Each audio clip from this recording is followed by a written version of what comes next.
Hey guys, welcome back to blissful reels. ഇന്ന് നമ്മൾ തയ്യാറാക്കാൻ പോകുന്നത് പ്രോൺസ് തവ ഫ്രൈ ആണ്.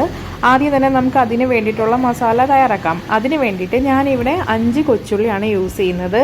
ഒപ്പം തന്നെ 6 വെളുത്തുള്ളി, പിന്നെ ഒരു ചെറിയ കഷ്ണം ഇഞ്ചി, അതിൻ്റെ ഒപ്പം തന്നെ 2 പച്ചമുളക്, ഇനി കുറച്ച് കരിവേപ്പിലയും കൂടി ആഡ് ചെയ്ത് കൊടുക്കാം. ഇനി നമുക്ക് പൊടിവർഗ്ഗങ്ങളെല്ലാം ആഡ് ചെയ്യാം. 2 ടീസ്പൂൺ മുളക് പൊടി, 1/2 ടീസ്പൂൺ മഞ്ഞൾപ്പൊടി, 1/2 ടീസ്പൂൺ കുരുമുളക് പൊടി, പിന്നെ പാകത്തിനുള്ള ഉപ്പ് ആഡ് ചെയ്യുക. എല്ലാവർക്കും വേണ്ട അനുസരിച്ചുള്ള ഉപ്പ് ആഡ് ചെയ്ത് കൊടുക്കുക. ഇനി 1 ടേബിൾ സ്പൂൺ വെളിച്ചെണ്ണ ഒഴിച്ചു കൊടുക്കുക. പിന്നെ അവസാനമായിട്ട് ഒരു ചെറുനാരങ്ങയുടെ ജ്യൂസും കൂടി പിഴിഞ്ഞ് ഒഴിക്കുക. കുറച്ച് വെള്ളവും കൂടി ആഡ് ചെയ്തിട്ട് നന്നായിട്ട് പേസ്റ്റാക്കി എടുക്കണം. ഈ ഒരു കൺസിസ്റ്റൻസിയിലാണ് നമ്മുടെ മസാല ഇരിക്കേണ്ടത്. നന്നായിട്ട് അരഞ്ഞു കിട്ടിയിട്ടുണ്ട്. ഇനി നമുക്ക് നമ്മുടെ കഴുകി വൃത്തിയാക്കി ഡീവെയിൻ ചെയ്ത് പ്രോൺസ് എടുക്കാം. ഈ പ്രോൺസിലേക്ക് നമ്മൾ അരച്ച് വെച്ചിരിക്കുന്ന മസാല നന്നായിട്ട് പുരട്ടി പിടിപ്പിക്കണം. നമ്മൾ അരച്ച് വെച്ച മസാലയിലേക്ക് ചെറുതായിട്ട് അരിഞ്ഞ മല്ലിയില ആഡ് ചെയ്ത് കൊടുക്കുക. ആഡ് ചെയ്തിട്ട് ഇങ്ങനെ മിക്സ് ചെയ്യുക.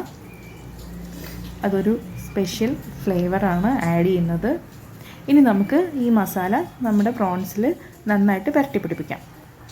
എല്ലായിടത്തും പ്രോൺസിൻ്റെ ഉള്ളിലും ഒക്കെ നന്നായിട്ട് കൈകൊണ്ട് മസാല പുരട്ടി പിടിപ്പിക്കുക. പ്രോൺസ് ഇഷ്ടമുള്ളവർ തീർച്ചയായിട്ടും ട്രൈ ചെയ്ത് നോക്കേണ്ട ഒരു റെസിപ്പിയാണത്. അതുപോലൊരു വെറൈറ്റി ടേസ്റ്റാണ് ഇതിന് കിട്ടുന്നത്. എല്ലാവരും ഉറപ്പായിട്ടും ട്രൈ ചെയ്ത് നോക്കുക.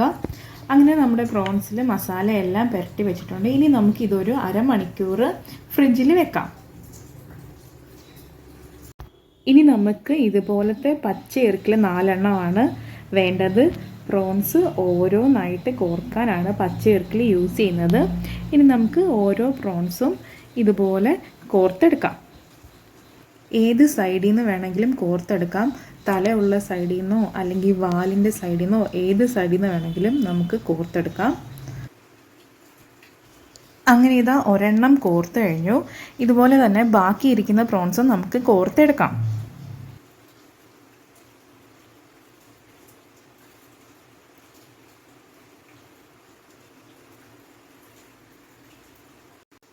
ഇനി നമുക്ക് ഈ പ്രോൺസ് ഫ്രൈ ചെയ്തെടുക്കാം. ഫ്രൈ ചെയ്യാൻ വേണ്ടിയിട്ട് ഞാനിവിടെ ഒരു പാൻ യൂസ് ചെയ്യുന്നുണ്ട്. പാന് ചൂടാകുമ്പോഴത്തേക്ക് കുറച്ച് എണ്ണ ഇങ്ങനെ ഒരു ബ്രഷ് വെച്ച് തേച്ച് കൊടുക്കുക. ഒരുപാട് എണ്ണയുടെ ആവശ്യമൊന്നുമില്ല, കുറച്ച് എണ്ണ മതി. ഇനി നമുക്ക് നമ്മൾ കോർത്ത് വെച്ചിരിക്കുന്ന പ്രോൺസ് ഓരോന്നായിട്ട് ഇങ്ങനെ വെച്ച് കൊടുക്കാം. ഈ ഫ്രൈയിൽ ഒരുപാട് എണ്ണയുടെ ആവശ്യമില്ല, കുറച്ച് എണ്ണയെ യൂസ് ചെയ്യുന്നുള്ളൂ. ഇത് കുട്ടികൾക്ക് സ്നാക്സ് ആയിട്ട് വേണമെങ്കിലും തയ്യാറാക്കി കൊടുക്കാൻ പറ്റുന്ന ഒരു റെസിപ്പിയാണ്.